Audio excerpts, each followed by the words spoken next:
get the nonviolent movement in the community consistent, and how do you want to get businesses and entertainment and media to jump on it? Well, right now we have Kim Godfrey, who's assisting us, who's going to all the clubs and talking to the club owners about getting it in this format.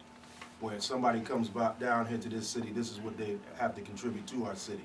It's not for the mayor, it's not for, a pat on the back, it's for these kids and these youth that's looking up to you. And it's also for some of these ignorant ass old niggas that's looking up to you.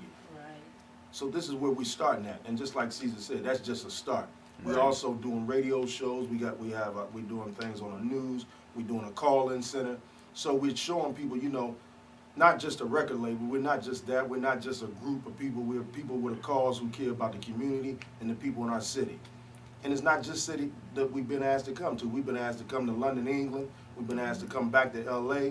Been asked to come to a lot of different cities because they see our movement and they're intrigued and they love it.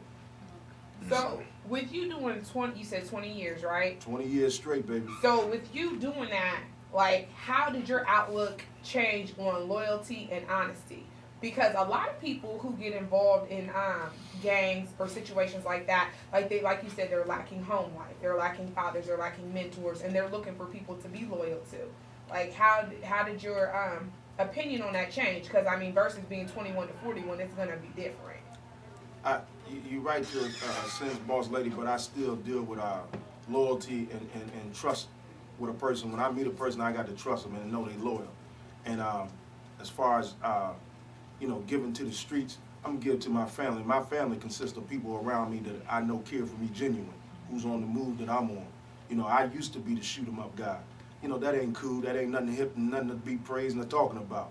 My thing is to save a life. The biggest award you can get in this world and this world after, you get gifts from God when you save a life. The Purple Heart's the biggest award you can get if you was in the military. Right. So my thing is to get as many Purple Hearts as I can while I'm out here in this community, saving lives, no matter the age of the person. I just got tired of, taking from, I was one of the ones who took so much, it was time to give back. Like, I thought I did 10, and I came home, and I left at 17, and I come home right before my 25th birthday, and I'm like, wow, y'all still stuck in the same situation. Ain't nothing changed but the weather. I said, you know what? I gotta do something different. I gotta set my own mark, my own path, and that's what I did, and that's what I'm gonna continue to do because I'm a father. I got my own G babies. At first I'm gonna set a better example for my kids before anything, because it started at home, and that's where a lot of people lacking out with a lot of this violence out here with the youth. Is they're lacking stuff at home. Maybe their mom or dad ain't asking how you doing today. What's going on in your life? How was school? Sometimes just that second you stop that child might be that second you stop that child from doing something stupid. You had pretty much touched on. I had made like a little job list here of some of the things, and you guys pretty much touched on them. And what I put down, like, far as factors that I thought were, are contributing issues to the youth violence in general, I put down the closing of the rec centers. Yeah. I thought that was the biggest, dumbest decision ever. Of course, everything is all political and about money. So closing rec centers, there's more single parents out here than there were before. Younger parents too. This music and television portraying this image of what they should be doing, peer pressure. And you have parents that want to be friends instead of parents. Exactly. Then I got down also lack of self-respect, home training, what you guys just said, and then come down to religion as well, depending on what walk you come from. You gotta have some morals and values in life, period. I don't care who you are. Right. You gotta have boundary, man. You got to. Because if you don't, you will fall for anything in this lifetime. Because of the simple fact of this. You don't understand what reality is. Right. And I had one on earlier I did some put up some numbers.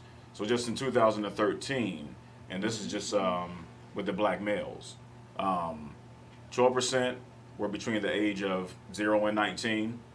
61.4% were between the age of 20 and 39. And this is 63% of the homicides.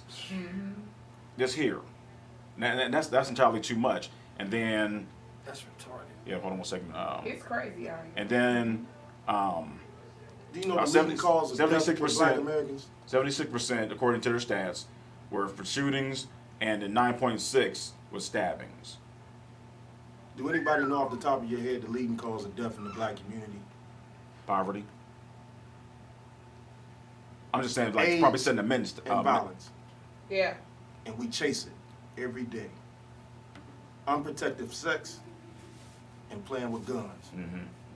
But nobody wants to die.